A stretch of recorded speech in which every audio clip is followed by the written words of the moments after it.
Welcome to Dive Beyond Sport. I'm Freddie Woodward. And I'm Yona Like Wisdom. In each episode, we speak to athletes about discovering their identity, value, and excellence. Die. So it's not about the medals, the results, the records. This is really about the people and the stories behind them. Today's episode features Tokyo 2020 10-meter synchro Olympic champion and I'm a Celebrity Get Me Out of Here campmate in the castle, not the jungle, Matty Lee. Matty, welcome to the show. Thank you so much. Hello, boys. Let's dive in. Yeah, let's do it. See what you did there. Couldn't resist. Funds already. Couldn't resist. No, of course.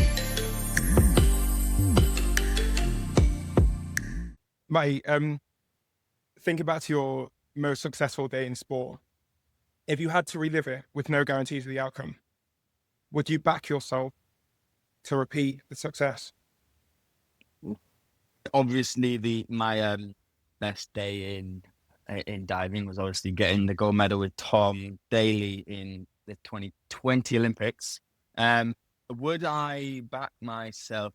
To be honest, I don't know, because it genuinely kind of was obviously a huge shock. I never thought, my dream was always to be an Olympian.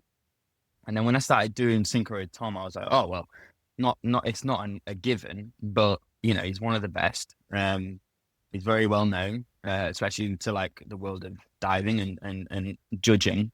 Not saying that but people, if you're well known in the diving community and you're very good, judges will go with you a bit more than, we know that. But yeah, that's not how we know how it goes. Yeah. We know how it goes. Yeah. If you got a bit of a name, you definitely get some support from the judges, and I don't think we should be scared to say that, because there has been clearly issues with it this year in world diving, and it's been spoken about from the athletes to the organizers. So we do need to be around that. No, we don't, and it is a bit of a shame for me. And that year, it wasn't so much, but obviously. What the performance we put down, was, to be honest, I think we should have got, points wise, we should have beaten the Chinese by a lot more than 1.23 points. If I could do that again, if I don't know, like it was a different day or a different year, let's say it wasn't COVID year. Let's say it actually happened. Let's say the Olympics actually happened in 2020, not 2021. Mm-hmm. I genuinely believe I wouldn't have been ready. To the extent I was on that day. I know the year, the year delay was probably a bit of a shitter for most. Probably, it's an extra year of age, an extra year of holding on to injuries and all that sort of stuff. But for me, it was kind of perfect. It was an extra year of maturity, an extra year of training, I need that extra year to be, to do what it took to, I guess, put down 6 very good dives next to Tom Daley at the Olympic stage. So if it wasn't 2020, I don't think I would have performed as well. So that's one thing I would say. So I'm weirdly grateful for that extra year. And I don't think I'd. Yeah, and I don't think I would. I don't back myself. I'm not very good at the self-confidence thing. It's not my thing. I feel you. Yeah, I don't think I'd probably. I don't know. It just all aligned up on one day, and it was like, we all know that feeling, and it does happen, and you almost kind of don't know how or why it happened. In a way, I didn't. I was like, this is crazy. I was injury free. I had injuries here and there, but for that period of time, I was injury free. I was locked in. I was no distractions at home. Nothing, and it all kind of aligned up on that day. And let's say it was a week after, or try to do it the next year with Tom Daley. Let's say Tom continued training, I don't know, trying to get the world championship gold. I don't think I would be able to do that. But again, that performance. But I think that's super interesting though, and I understand your feelings, because I have some of the same thoughts about that. Because it feels like times anything could happen on the day, right? So I think that's very tough in our sport. But I think one thing I'm aware of with you, Matty, is you said it before, you had this goal very specifically. And I think you you dreamt about that from a very young age, but very clearly. And did you even make like posters or something? Like you wrote it down, or? I mean, I don't think. Well, no. So my year 6 leaving book, when you leave school, on your yearbook, you have like goals and and my goal from the year 6 one was to be an Olympic diver, and Olympic level coach.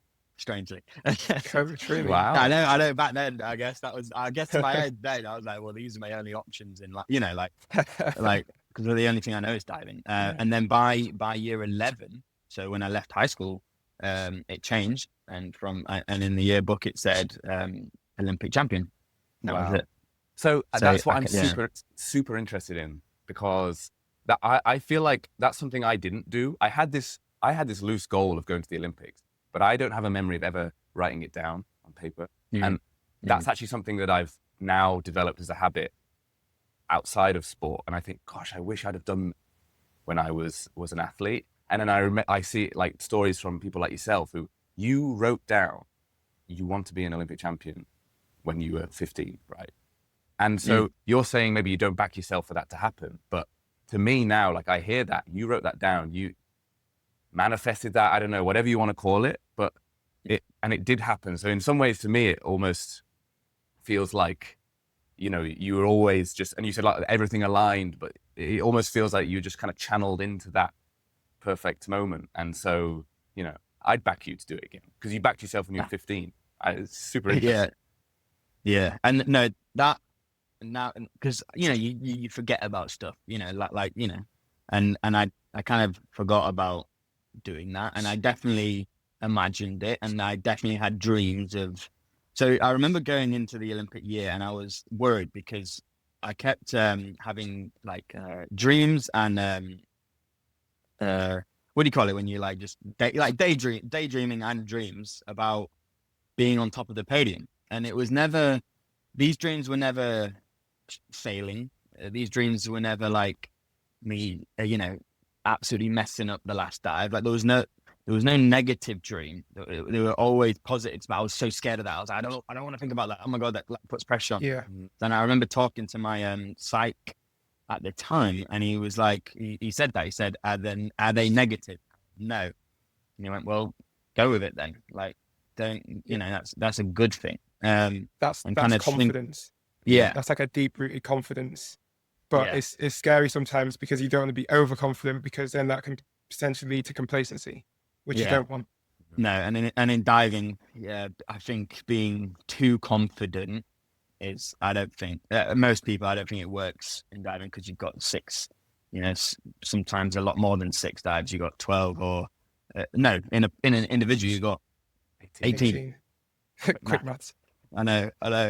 So it's a lot of dives, but it's still not that many, and you got to, make sure they're all good. And if you're too confident, like, "Oh, look at me," we know all stories of someone doing a really good dive in the prelim, and I don't know, did a bit of showboating or whatever, and then they just mess up the next dive because it's you got to be tuned in. And I guess I kind of just was, but I didn't know it. I was kind of not ignoring it, but I guess at the time I didn't really quite know what I was doing. Wow. But it seems like maybe, deep down, like Yona's saying, you maybe you did, who knows? But yeah. And even with every teacher I ever came across, and I love this because like it's like when I did get the gold, it was like it was good for me, and obviously I was very, very happy with myself. But at the same time, like all these teachers, that's just an example of one area. All these teachers throughout my life at school were like, because I was like, I was a diver, and I took it seriously, and sometimes wasn't in school, and that was quite abnormal in my school. No one was really doing that, and so the teachers would obviously be like, "Are you gonna get gold, Matty?" And I remember one of my maths teachers saying, "Oh, if you're gonna win, and you don't have to do your last dive, just do a bomb for me." And I used to like joke, obviously we know diving.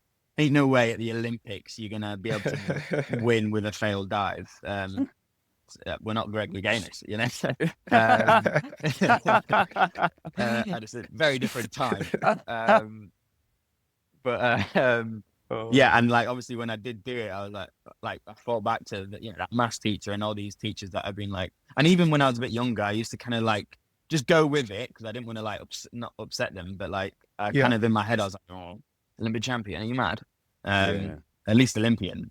But so that when I actually did it, it was a good feeling for those people who have, I guess, supported me, and I guess were part of me helping myself manifest it, because they would tell me about it and tell me, oh, you're gonna win, yeah, and I was just be like, yeah, of course. But I didn't know it at the time that I probably would go on to do it. Insane. And that point actually leads into the kind of next question in terms of the fact that this one moment has become obviously a huge moment for you that you'll always look back on. No one can ever take that away from you, which is incredible to us, because we've known you for such a long time. You're the same Matty that we've always known. You're the same guy. But how has the sport as a whole and that one moment shaped your identity and how you kind of view yourself, and also how you present yourself to other people away from diving? Yeah. It's a very good question, because I think some people can go, well, there's more than two ways, but one of two ways where they get a bit too big for the boots and kind of walk around like they own the place, and you see it in diving, you see it in other sports, in other sectors, but I like you said, I'm exactly the same as I was before. And sometimes, like I saw Freddie, you posted about how that the conversation you have a lot when people ask what do you do or what did you do, and you say diving, and then they obviously go automatically, oh, did you go to the Olympics? And you're like, yes, and then they'll ask, did you get a medal? And you could actually say yes. That's crazy. Yeah, but at the same time, I understand, like I kind of in a weird way, I know I did get a medal, but I almost feel weird to tell them. I feel not in, I feel a weird, I don't know why, but I feel embarrassed, and I don't know if that makes sense to anyone, but not embarrassed. I almost feel like I'm an imposter in a way, because I haven't how I feel about myself, I haven't changed at all. And growing up in the junior ranks with both of you on trips and stuff, like I ain't no different. I'm still a bit shy. I'm still but I still like to have fun and all this sort of stuff. And obviously I backed myself. I knew I was a good diver, but I just didn't, I don't know. I didn't think I'd be, lucky enough to get a gold medal around my neck. So I just sometimes do feel quite like strange and an imposter, and I don't back myself in rooms, and for example, and things happen so quick in life, that was back in 2021, and a few years after, like the year or two after that, was life was crazy, and you'd get recognized on the street. I'll go, you go to a premiere or a red carpet event, and all the cameramen know who you are. Matty, over here. And it feels cool. And obviously, at the same time, though, you still feel like, what the hell's going on? And I mean, I feel a bit embarrassed, like it's too much for me. But then, now, it, I don't get recognized that much at all. I recently went to the world premiere of the Ballerina of John Wick film, and it was a very good film. And I loved going, but I haven't been invited to something in a long time. And there was wall of cameras. Yeah. I'm not even joking. There was about 4 of them taking a photo, and no, not saying Matty over here. And it just, it's a weird, it makes you feel very strange, because then the next person comes on is a Love Island person, and it's, over here, and it's just it makes you feel a bit strange and a bit I don't know. And I struggle with that quite a lot. I'm not saying I deserve anything. It's just a weird thing to navigate, and not many people, there's not many people can say they've gone through that, and there's not much advice and stuff. So I do struggle with what I've kind of done and achieved in a weird way. Yeah. Well, thanks for being so open and honest about that. There's a few things there. I think, obviously one of the things we want to talk about on this podcast is value, your own value. And so that story about you there on the red carpet and the cameras, and suddenly, it's almost like because of those photographers, somehow they don't see the value anymore because you're less relevant or something, let's say. Yep. And that's so strange when, people say, well, no one can take away, what you've achieved. And yet, obviously, to your feeling now, that's something like that you're battling with. And yeah, that's so interesting to me. Yeah. And as you said there, like no one can take it away. And then people always say, if I feel down or whatever, and their advice, no one can take it away. I know that, but then the feelings that come with it do get taken away. Yeah, exactly. And that importance, and that is just like with social media and stuff. If you're not relevant, if you're like, you can't make money, and like, brands don't see money in you, and and I get it, and it's a very competitive world, but it's just a strange one to navigate. Yeah, sure. Totally. I think what you say there is important because it's not the medal itself that's the most valuable thing. It's the feelings associated with it. It's the memories of that day that you have, the aftermath, all those different things. That's where the value is. That's what's the most important thing. And it's not the piece of metal that identifies who you are and what you've done. It's the context, which not everyone is aware of and not everyone understands. But the people that do, they're the people that are most important, right? Yeah. And I appreciate you saying that for another reason as well, because, you mentioned the post that I made, Matty, because that's something I struggle with, the fact that I did not medal. And so then I feel like that shame to say, oh, I came 19th, but I was, I was one place off the semi-finals or whatever. But then I can imagine people to me, who would think, well, yeah, but at least you went to the Olympics.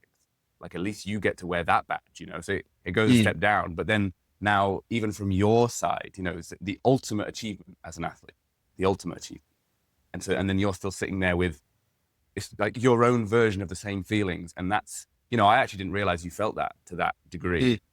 And so, I know identity's been something you've struggled with, but that same feeling of imposter syndrome that I dealt with. And for me, it's like, I think it's because I didn't medal, but really it's not about that, is it? It's completely an internal problem that we're all managing in different ways and different levels. But so it's really interesting to hear that from your side as Olympic champion. Wow. So how do you kind of identify yourself now as a, you say you're retired now. You spoke about how diving was all that but you're not as much involved in the diving world anymore. So when people come up to you and you talk to them, like what's your 30-second pitch about yourself, like who you are? Yeah, it's not a very good pitch. No. Obviously, so retired beginning of this year, and very happy to do so. Like how it was time for me. With unfortunate stuff with my body, my back, my wrist, and my head. All the things I went through after the Olympics definitely had a toll, losing my dad. But yeah, so happy to retire though. It was time for me to, definitely stop. I do miss it, obviously. And, seeing like competitions go ahead and like, there's senior Europeans going on over in Turkey now. And it's just like, there's some great memories going to trips and traveling and stuff. And I really do miss it. But kind of my pitch now to people, like I haven't really been socializing too much. I don't really know why. And I guess maybe that a part of that is because I don't want to yet, because it, like in my head, it's genuine. Like I pop into the pool. I haven't been to the pool, and Yona works at LAC, the London Aquatic Centre, as a coach. And obviously that's where I used to train. And I popped in I haven't been in a while. And I kind of popped in a few times a few months ago. But like, I'm almost not embarrassed to come in, but I kind of want to wait until I've got a job or got something going on where I can then talk about, and I can kind of understand, why and where that comes from. And I know that people deal with that in all walks of life. Like, I'm not going to name anyone, but I know someone, who hates, going to social events because they're embarrassed of their job, or like it's not quite where they want to be right now. And I guess that's kind of where I'm at. Like I'm currently unemployed. And I've like toyed with like social media, but then also wanting to get like, I say, a real job. Don't really know what that means, but I kind of want to work within sports marketing at the minute, and preferably in the motorsport area, because I really enjoy F1. I know Yona definitely does too. And it's been like the only sport I actually love outside of diving is F1. And I have done for a while. And I just think the money as well in these private sports is just crazy. But I guess the good thing, if you work in those sort of areas of sports marketing, you've got huge budgets to play with. You're dealing with some crazy partnerships between huge brands. And I've had people say like, "Oh, why don't you just, I don't know, be in sports marketing and an Olympic kind of like side of things?" And I was like, "Well, I don't think there's like, I also know that world, and I want something completely new. I want a challenge. I want freshness.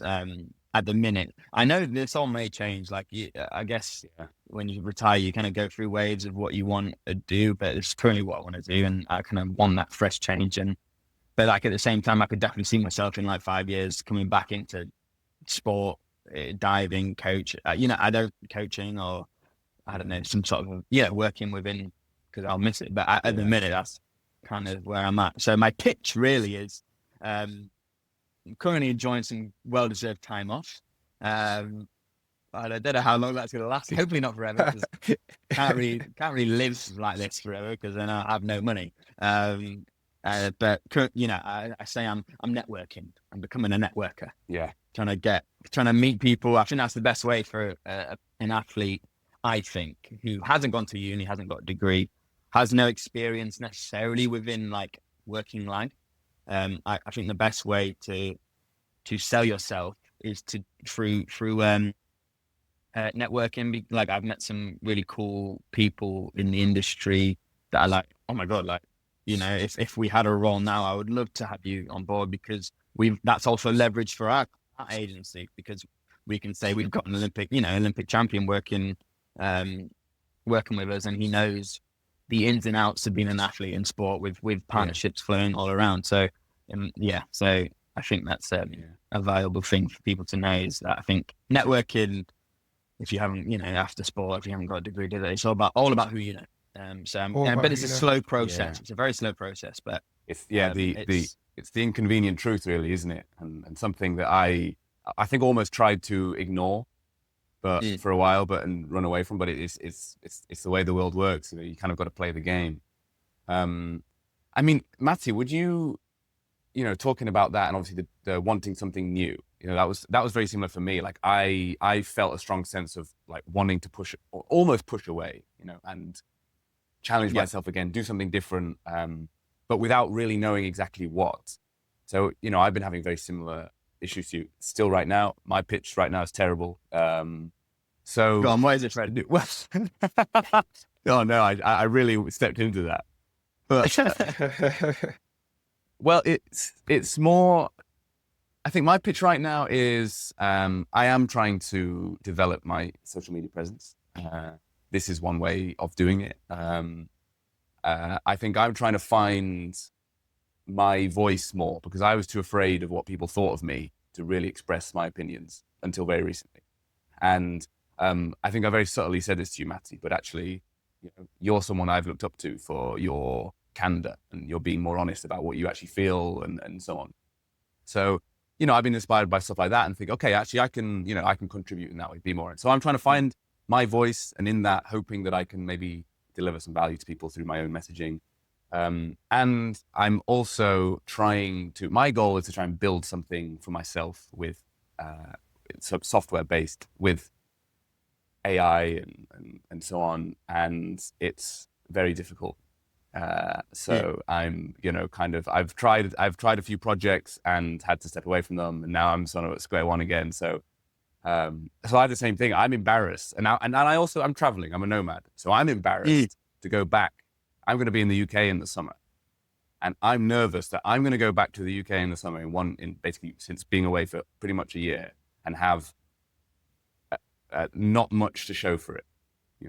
That's something I'm concerned about right now because this does take time. Yona, how good is this episode so far? Mate, it's unreal, but if it's so good, why are we interrupting? We've got to tell them a couple of things, remember? Yeah, how silly of me. Come join us on Patreon, where you can contribute to the success of this podcast while gaining close access to the sporting stars that we speak to. By subscribing, you can get early access to ad-free episodes, shout out in the credits, extended interviews, unfiltered chats between Yona and I, and live Q&As. Sounds pretty good. You can get 50% off your first month if you sign up before August 31st. So you can get all of that for the price of a cup of coffee. The Patreon is linked below, and you'll also find a link to 20% off store-wide with Budget Spotler. But anyway, enough of that. Let's get back to the episode, shall we? Fine, let's go. Would you change? No, this feeling right now. What would you change to try and help that transition? Like, how would you try and find your new fire before? Because I'm genuinely curious because I didn't do too much about it, and I wish I had. But what would that be? It's a difficult one because, like, obviously, diving is a full-time job, and even when you're at school, it's still kind of, you might not be training twice every day or whatever, or the full amount we normally do when you stop school. But yes, it's still full on. It's still a full-time job, and even when when we're like 15, it is already a full-time, and it is a job. It's not a hobby. Yeah, it is definitely a job. And there is, like, I struggled at school. I wasn't very intelligent. I would say couldn't really concentrate. I've actually recently been diagnosed with ADHD, and that it was so obvious. I don't know how. Well, no, I think my mum and dad definitely knew, but they're just like, yeah, it's fine. Which it is, because luckily I found diving, and that was a way for myself to express myself and get all that energy out. And I guess that's probably why my mum and dad put my brother into diving, and also me, to let us probably get off a load of energy and steam. But I would have definitely struggled to go to uni. Like I know Yona. Freddie, did you? Okay. Degreeless, Okay, baby. Yeah. Paperless. But like, there's a few handful of British/Jamaican athletes that managed to get a degree during their career, and all I can say is it's off. Like, because I genuinely could never. I don't know if that is because I didn't really have a choice. I kind of had to because I had nothing else. True, yeah. And with obviously in America you've got an incredible setup with sport and college, uni. Maybe there needs to be better setups for more sports with university in the country. I know swimming have got it pretty nailed on. Their main training venues are in Bath University and Loughborough University, and that's the same sort of vibe in America that they do. So most swimmers probably have, not all, but I'm guessing most have, degrees, and the uni works with the swimming, British aquatics, I guess, and make sure they train and get a degree. But it's not the same in most sports. I'm not sure what they're doing with that, but there is definitely a gap there. However, even if there was that, I don't know if. So I truly believe that if I were to do two things at once, I'd either do one really well and one really bad, or both mediocre. I'm not. I can't. I personally, I know people can, but I personally can't do two things at once really well. So I'm kind of glad I never. Look, with my outcome in my career, I'm glad I never, I guess took that time out to get a degree. I'm glad I put all my eggs into one basket and went for it. I know that's risky, and I remember teachers telling me, it's very risky, Matty. You might get an injury, and then what you're gonna do? I'm like, yeah, it's the old tale, isn't it? And you kind of listen to it with you kind of block it out, but you kind of do listen to it and think, oh my God, that's true. You kind of hope it doesn't happen. So I don't know if I would change anything with degrees and stuff. And I don't think degrees necessarily the way to go always. I have my own feelings on that now, to be honest. I had shame with not having a degree for a while, but actually now, I don't know, maybe this is controversial, but I would discourage a degree, but I would encourage something like, I don't know, your own course, your own study, but mentorship. I think mentorship is huge. And I wish that maybe I'd had that. It also depends on that and what you actually want to do. Yes, because exactly. there are degrees. If you have a very clear path of what you want to do and what you want to work in, that degrees are beneficial. 100%. But also, if like maybe us, where the path isn't that clear. For me, I did sports science at uni because that was the obvious bet. I always knew I was going to be involved in sports, so it was the obvious one for me to go in. And I figured that even if it doesn't help me directly right now, it'll help me some point in the future. And it has done, to be fair, to a certain extent. But if you're just going to do a degree for the sake of doing a degree because people have put you under pressure to do a degree, that's not the reason to do it, because it is hard work and it does take a lot from you mentally. And Matty, you were right to put all your eggs in that one basket, and you made it work. And like, again, that can't be taken away from you. That like you made it the best that you could possibly make it, in that the one opportunity you had to do the best you took. Yeah. Like you literally got, I've said it before, you got 100% record at the Olympics, which is unreal. That's the only title I have in this country. Wow. In the world of diving. That's incredible. And you don't necessarily need all the bits on the side of it, especially if you know, and that's great self-awareness as well, that you know you can't manage multiple things at the same time, because I'm the opposite. I like having multiple things. I don't feel like I need to do everything at its best, but I feel like I thrive more when I have different things to focus on and different things to engage with, which is fine. But you learn a hell of a lot from your diving career. It taught you a lot. Very different experiences, as we all know, to what you get from just life in general. But what would you say is the most valuable skill or lesson that diving has given you, which you carry into everyday life now, even without a job yet? There's a lot. Yeah, hopefully I do get it. There's a load of skills you learn that you kind of don't necessarily realize when you're in there, when you're training every day and competing. It's kind of the norm, because I guess we all kind of share those same very similar skills. And then when you kind of finish, you realize that you got so many transferable skills that you can put into a lot of different, jobs and areas and fields, and took me a bit of time to realize that I have skills that you can't teach, like being an athlete, I don't know. There's obviously, I would say time management, but I'm sure like some of my, teammates and Jane, my coach, and my past coaches would say, oh, this is terrible. But like, to an extent, it is to a professional diving athlete way, but it's not in real life. I have got good time management. I think. Well, you have to. I want to say like that, because you have to show up. Even though for diving, even though sport is completely on you, you've not got a boss. I mean, you've got a coach, but like, you're not going to get fired if you don't show up. But in the same way, I think you do show up. Like, you were always at training, like kind of no matter what. Yeah. So you have to show, because if you don't show it, it's only you who's missing out. It's only you who's getting worse. Your competitors are getting better. So that responsibility for yourself is really powerful, I think. So like, I feel like personal drive is a good skill. I feel like I've gotten. I don't know. It's a weird one, because I still do feel not imposter syndrome, but I just sometimes I don't know if I'm like very.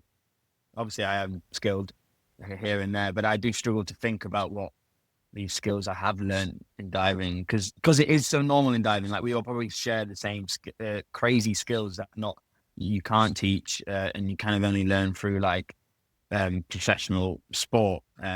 So it kind of feels like, oh no, everyone has those skills, but no. Yes. When you get into like when you retire or whatever, you kind of realize, oh no, we've got some superpowers here. Yeah, that's a great point. I'm still coming to terms with like backing myself in terms of that, I guess.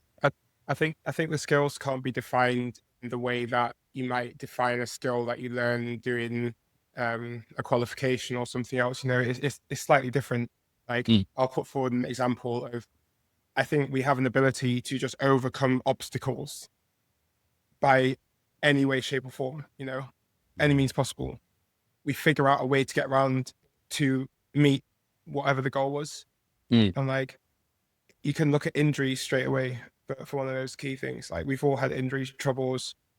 You find a way somehow to get around those injury issues, to still be ready for the competition and still be ready to peak when the time comes right. And you find a way to perform even when all the odds are stacked against you. That's an incredible skill that can't be taught, but it takes years of experience to learn in the sport. And it's kind of borderless. Exactly. I think that's a great point. Like you can't, you don't have a certificate to say that, you know, you're able to push through the hard times and deal with fear. I think for me as well, in a similar way, I feel like because diving is scary, like even on 3 meter springboard. I was about to say something about this. Yeah. Well, please. No, yeah, I was gonna say with like in diving, like bro, like it is so scary. And I obviously the older you get, I definitely felt the fear creeping in, and to be honest, that's why I was kind of not glad, but like there was a lot of fears creeping in my last competitive year, and it was honestly that 2020, I think it was 2023 season. It was one of I had some good performances. I was doing synchro with Noah Williams, but like the fear I had a few injuries, and so my twisty dive was going all weird because my legs couldn't stay together, and I used to genuinely just worry 24/7 about diving, about like potentially hurting myself, and it genuinely felt like it in diving, when you're scared, it genuinely feels like you could die. Because I mean, it's probably a very smart. I mean, you know, can be fatal. But like, let's be honest, I'd probably, you know, if I was doing my twisty dive, let's say, and something went terribly wrong, I'm just gonna, you know, lose where I am, which feels like death. Let's be honest. And then I'm gonna really hurt myself, and you know, maybe knocked out, maybe I don't know, a few broken ribs or whatever. Obviously, that's not nice, but you know, to yourself, it feels like you know, you may die, and that's not an exaggeration. And I also felt that in other parts of diving. You know, I remember losing my twist at some point, and to overcome, like getting back up on that board and just being like, no, I can do it, and then just letting go of all those, like all your like you let go completely. You have to let go of your brain to then let your body just flow into this dive, and like to be able to do that, I think is a crazy skill to have. And like that, I guess that's getting over barriers, like you're saying, you know, like no matter what, like because you have to. Yeah, wow, that's so powerful. Yeah, I was wondering about that exact thing, and like, why is diving so scary? And I sort of wondered if it's fear of the unknown, because like just like you did then, you can rationalize it.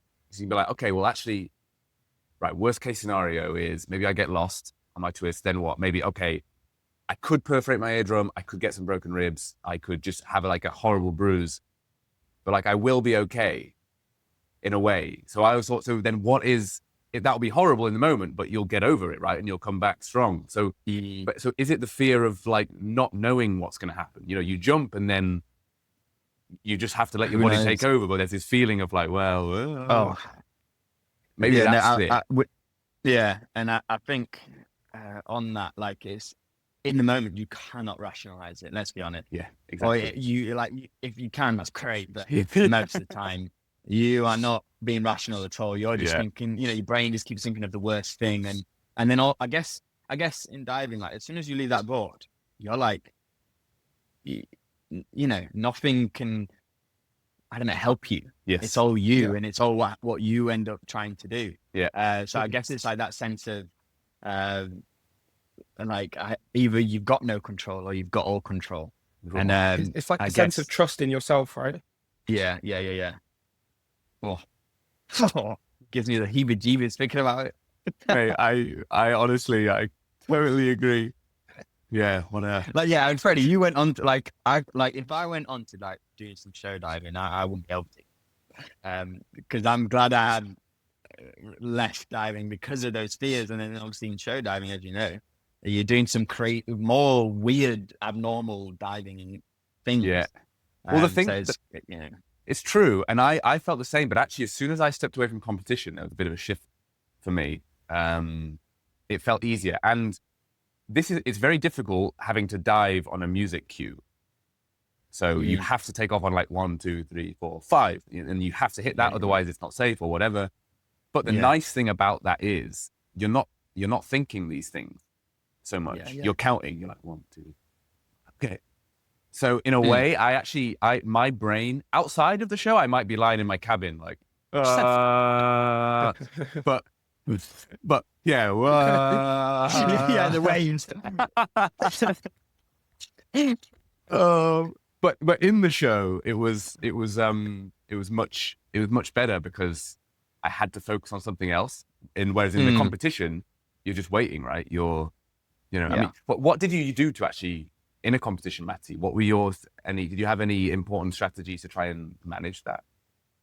I guess like you say, when you're in a competition, at least training is a bit different, but when you're in competition, it's, I was pretty regimented. Like, it was a very routine. Like I had a routine, and and I would stick to that routine. I won't really, and like you say, I guess in a competition, I didn't have as much fear.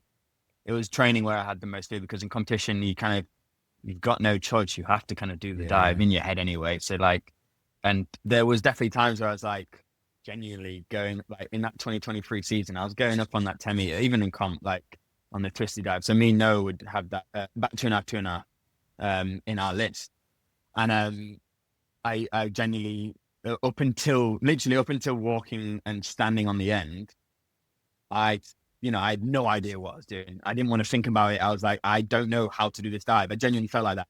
But then as soon as I kind of, ready, yeah, 1, 2, 3, go. And as soon as I'm like here, my arms swing, I would somehow have to quickly just switch off and just let my body do the thing. And obviously, don't get me wrong, it was horrible and scary. But you kind of like, I guess in that year, I had to just deal with that horrible fear. But usually, I'm locked in. I have my routines. I learned to visualize diving. Maybe like in COVID year in 2020. That's something I never was able to do. I remember people talking about it, and I was like, right, how do I do that? So I was visualizing like myself diving in third person. So I would see my body, but that didn't work because I guess that's a type of visualization. Yeah. Like that's when I dreamt of myself being on top of the podium, that still helped. In diving, you kind of, I guess for me, I need to visualize my eyes, like first person, what you feel. And the feeling. And I don't know how I learned it. I kind of just tried it, and I guess something switched in my brain. I was like, oh, try it this way. And genuinely, it to me, especially those 2 years, it felt like a cheat code, because on the end of 10 meter, at the back of 10 meter, I would do these visualizations. And when I walked to the end of the board, see, with 10 meter diving, you can't, it's obviously still on springboard diving, you can't do that many practices because you'll get knackered. And on 10 meters, it's the same, like the impact's too much, so you don't actually end up doing too many of your actual competition dives. So then doing these visuals at the back of the board generally made me feel like I've already done, just in those 10 seconds, I've already done 3 of those dives. So then now I know exactly how it feels, and I managed to get myself a lot more consistent, which I struggled with, I think, throughout most of my career. But that's what got me locked in. So visualization was a huge game. Sorry for it. Visualization was a huge game changer for me as well. In the build to Rio, it's something that I learned about through uni. I created like an imagery script, and I'd literally talk about everything that I would see and feel, from climbing the stairs before a dive, on the board, doing the dive, and even the aftermath. And I practiced it every single day in the shower, because there was an association with water, and obviously I spent my life in water. So like when I learned about it, it was about making the conditions as similar as possible when you're actually practicing visualization. So obviously, as you say, practicing it at the end of the board, or the back of the board, is a great spot because you're on the board. And I also did it before bed because it was just like a good way to funnily enough, relax myself before going to sleep. Yeah. But I would do it from both first person and third person. There was benefit to see my own perspective of the dive, but there was also a benefit to see what I think the dive should look like. And that helped me in terms of training, like have all the perspectives that I needed. And you're right, it's like a cheat code because you can go through hundreds of reps in your head without any impact on your body. And if you can do it well and do it right, then it's such a huge benefit because you just practice so much more. I mean, I actually, that's super interesting that you did both types, that you could switch between. That was something I didn't develop a system, and I wish I had. I actually almost visualize more now than when I was an athlete, which to me is like so laughable. But because I didn't systemize. You're making yourself sound like a terrible athlete. Yeah. Do any important things as an athlete, but you figured it all out now. Yeah, right. Exactly. But that's always how I feel in a way. Yeah. But I did actually do it, but it wasn't. Yeah.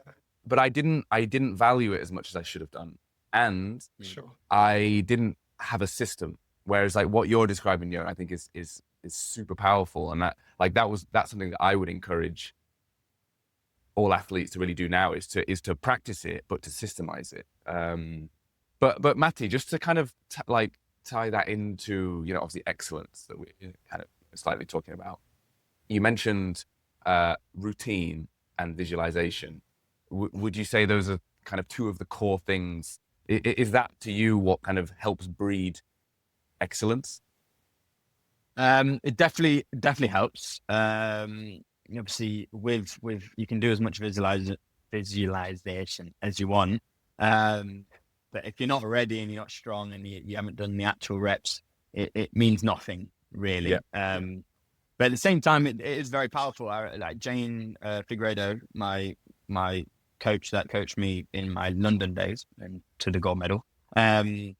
She, like, even if we were injured and we couldn't do 10-meter dives, which is quite often, like for me and Tom, like there was times where Tom couldn't do 10-meter diving because, I don't know, his thumb or probably had concussion, knowing him.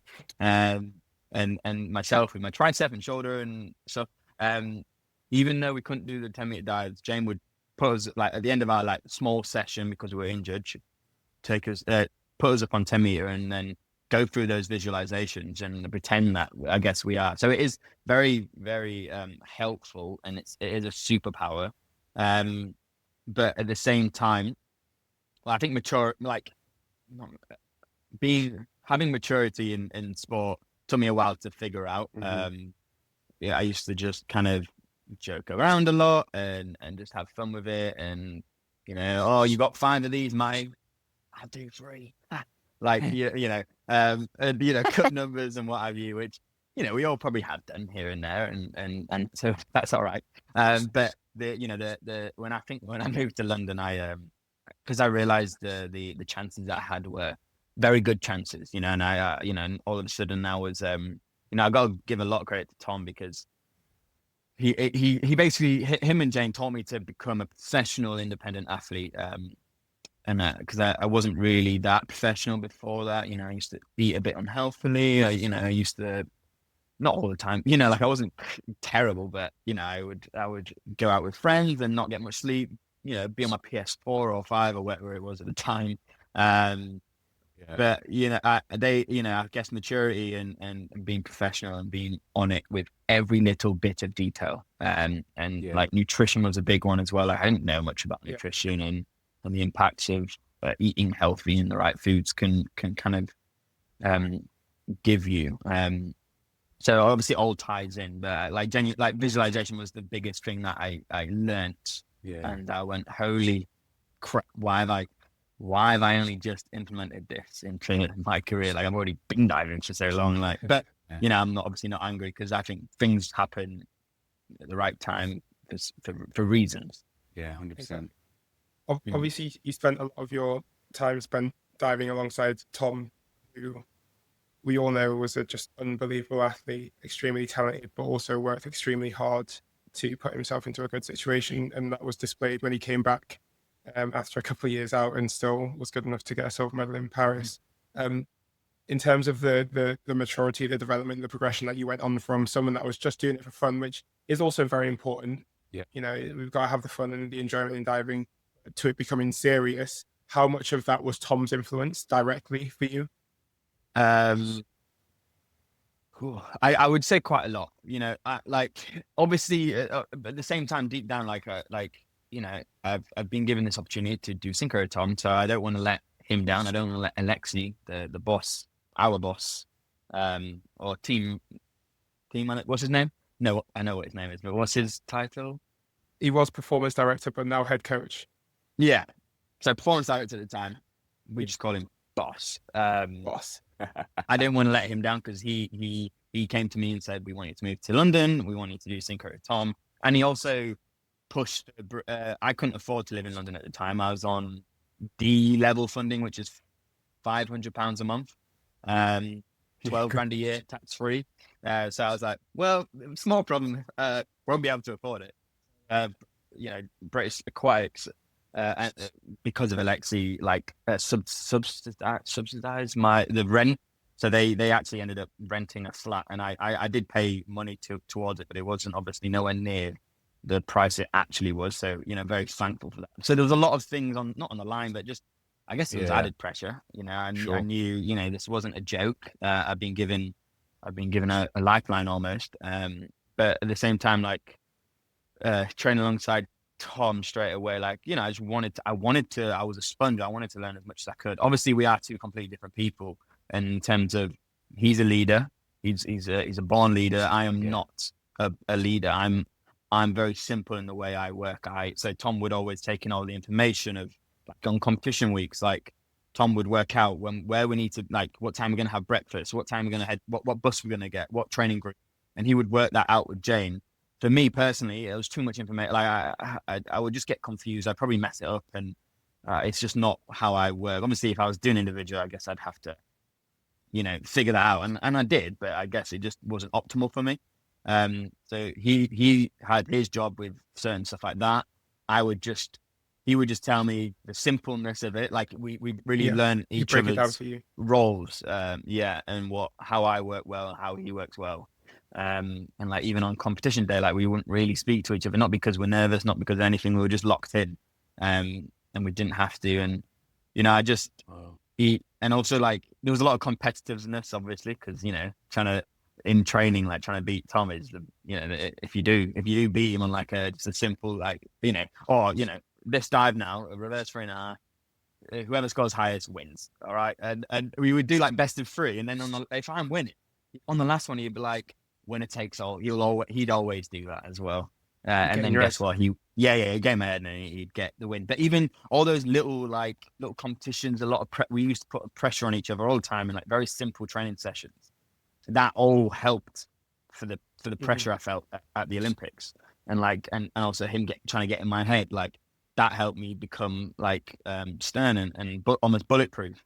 So there was a lot of things that I think I learned from Tom, and also maybe things we didn't even know we were learning from each other, but it just happened. Very fortunate to have done synchro and had Tom as a diving partner.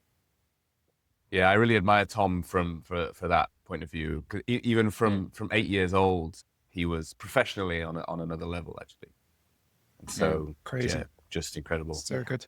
How does that now translate into life today? You know, the lessons again that you've learned, like that excellence that you had to kind of leave to Tom, and you kind of just follow along. Now you don't have that, right? So do you still feel elements of that kind of helps you through day to day, even through this, let's say, more difficult period where things aren't as clear? I mean, obviously, like with stuff like that, like I've got no one to tell me what, you know, I can sit, like, no one's telling me, right, have breakfast at this time, man. Like, get up. You know, obviously, I don't need that. Like, I could do the simple stuff. Yeah, I don't know, maybe not. But it you know, there's some stuff that I wish I was a leader in my diving career. Not saying I can't be a leader now, you know, or in 10 years time or whatever. I'm sure, you know, as I, you know, grow a bit older and, you know, things change, don't they? But I I do struggle now because I guess it's all on me, Yeah. Whatever I end up doing has to be on me. Like there's no one else helping me. Why would anyone help me get a job? Luckily I have made some good contacts where they are helping me, but not like, it's not their job to do that. They're just doing that because, they are feeling very generous and want to help a good guy out. But it is on me, and I do find it hard, and I am finding it, difficult. I feel like it's been 6 months, probably has. I don't know how long it's been. 5 months. Yeah, 5 months since I retired. So, kind of getting bored and kind of need to get a job. But at the same time, I don't want to rush this period because I had a good conversation with Dan Goodfellow. Obviously, we both retired basically same time. And it's nice to retire at the same time with someone. Yeah. Because we can, and me and Dan are very similar in the way that like don't really have like proper plans. Don't really know what we're doing per se. We have ideas, but at the same time, like having each other to like converse with and just kind of be like, I told him it feels like a pressure to get a job. Yeah. Straight away, obviously, because you need a job and you need to, but there's a pressure in that. But and I think Dan felt that, and I was like, I'm not letting that pressure get to me, because I think if I rush into getting something, I might have missed an opportunity like that might come up in 3 months' time. Like, not saying I'm going to wait around forever and ever waiting for the best opportunity ever, but I think there is a good thing in being patient sometimes and just kind of seeing where things go. And these sort of things can like take a long time. Like I'm trying to like meet with these marketing agencies, and obviously, their last priority is to meet with me. Like, they've got a job to do, they've got an agency to run, and Sure. and like trying to line up these meetings are taking a long time. But I'm sure, as I start meeting with these sort of people, hopefully things start to change. And so I do feel like I am like kind of leading my own way, which I guess learned from Tom, and also from being an athlete. So it is helping me now, I would say. Yeah. Well, and I think that's a good point about being patient in a way, because you don't want to run. It's a huge decision, actually. Like how many years did you spend diving? Almost, I'd say 20. Yeah. It was like 19 in a few months, but mine was 20. Wait. 20 like on the dot is great. Wow. So that was basically, so you found something. Yes, we were all fortunate. We found something that we wanted to commit to for years. Your next thing might be the same, right? You might, the next thing you do might last you another 20 years, but probably there's a good chance if it's not that, it's still going to be 5, right? So, in a way, I really understand that. And you want to, and I'm sure because of that, because what you've achieved, and when you had this goal of the Olympics, you did everything in your power to try and make that happen. So I guess moving forward, once you, eventually with the patience, when that thing starts to click, and maybe this is what people see in athletes, they know that if they get buy-in from the athlete, they've got that ability to just like, okay. Yeah. So I think in a way that's a cool strategy. If your sporting career was a movie, what would the title be? That's a great question, Yona. Oh my god. Yes. It's gonna be a good one. Yeah. I thought you were gonna ask who would play me. No, that's so boring. Everyone asks that. And I would go Pedro Pascal. Okay. But that's not the question. Love him. What? Yeah. Just because you saw him the other day. Yeah. The title, that's a great question, but it's the reason why it's a great question. It's well hard to think of an answer. So a title, you could obviously go for all these cliche titles like "Aim for Gold" or whatever. I don't know. Like, come on, I need some help, boys. I need some time.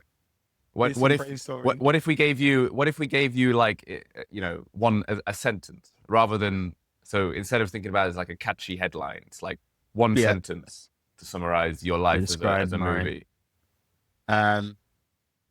Film. Well, I don't know. First thing comes to mind is Up and Downs, but I don't know how that would, you know what, right? That's actually a sick title because Up and Downs. Yeah, because like obviously you won't get the context of it directly from the title, but you very rarely do from a movie title anyway. But it describes the career. You've had a lot of ups and downs. You know, we haven't even spoken about Rio on this yet, and that could be a whole other podcast. Yeah. And then the journey afterwards. But then you have this extreme high of Tokyo. So you've had ups and downs, and also diving is just you literally go up to go down. That's Now, Freddie was literally doing this.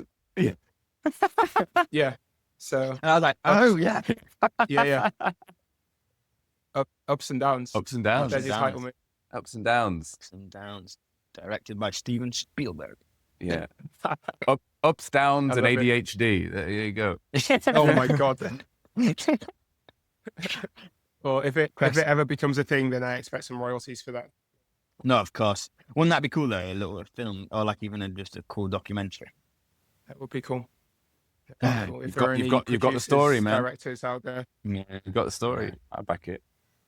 Anyone Yeah. interested? All right, then. So that's where we'll wrap up this episode. I hope everyone enjoyed it. I hope it was great.